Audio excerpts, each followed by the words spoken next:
So good morning mga igan at magluluto ngayon tayo ng sinigang na minatamis na saging. Yun ang ating dessert ngayon kasi para nagki-crave ako sa minatamis na saging at umuulan at ayun.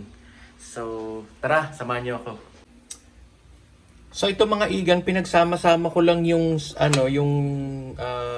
sago, saging na saba at saka langka para mabango yung ating Ayan.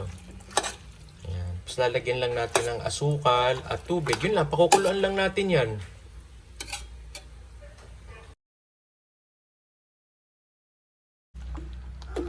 So kapag napakuluan nyo, ganyan na ang kulay niyan. Nilagyan ko rin siya ng pandan leaves para mabango, masarap.